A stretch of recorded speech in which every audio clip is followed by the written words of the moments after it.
अब जो है राजनीति के क्षेत्र के चुनावी मैदान में जो है चुनाव प्रचार करके चालू कर दिए लोगों से मिलना जुलना जी। तो ये जो योगी सरकार जी के ऊपर आपका गाना भी आया है जी। अभी जो है एक जो है जिन्ना जी के ऊपर कुछ बोले थे अखिलेश जी, तो आपने उनका बहुत करारा जवाब दिया था और जवाब देना भी कहीं न कहीं उचित था। क्या कहना चाहें? मान सम्मान ले यादवों का स्वाभिमान लेके गए जी। हाँ, मैं ये कहना चाहता हूँ कि मैं हमेशा ये बात कहता हूँ कि किसी भी जाति का संगठन बनाना बुरी बात नहीं है। जाति का संगठन होना चाहिए, धर्म का संगठन होना चाहिए। सबका अगर संगठन होगा तो वो अपने संगठन के जरिए अपने हक की मांग कर पाएंगे। ये बहुत अच्छी बात है, संगठन बनाना चाहिए।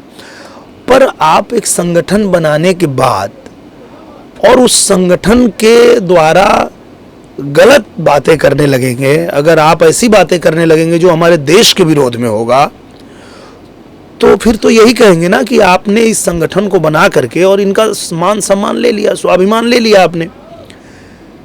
मतलब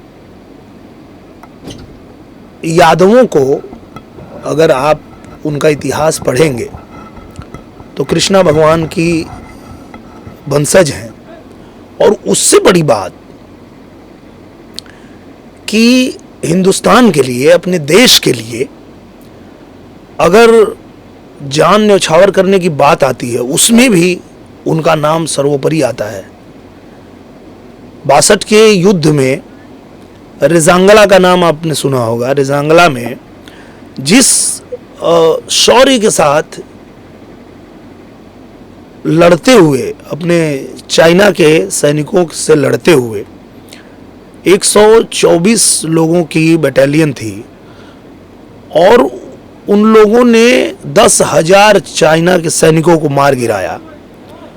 और जब वो शहीद हुए तो उनके सबके जो उंगलियां थी वो ट्रिगर पे थी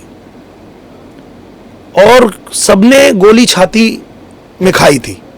इतने अतिवीर की उपाधि उनको मिली। जब बाद में, छोड़िए हमारे देश को, छोड़िए चाइना के लोगों ने, चाइना के जो सैनिक थे, उन लोगों ने जब वहां पे बहुत दिनों के बाद में देखा, तो देख करके जब उनको पता चला कि अरे ये 124 ही थे और 10,000 को मार दिया, हमको तो लगा कि बाकी जगह से भारत ने अपनी सेना यहीं तैनात कर दिया है।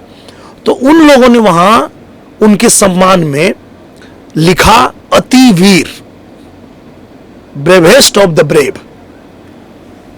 तो जो अहिर, जो यादव इतने शूरवीर हैं, जो अपने देश के लिए इस तरह का बलिदान देने वाले हैं, उनको जिस संगठन से आप जोड़ के उनकी पहचान बना दिए कि आज जिसको देखो बात करता है यादव है, अच्छा तो सपाई होगा।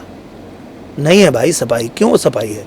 यादव मतलब सपाई तो और देश में यादव नहीं है, पूरे हिंदुस्तान में और यादव नहीं है, सिर्फ यूपी में ही यादव हैं, ऐसा नहीं है।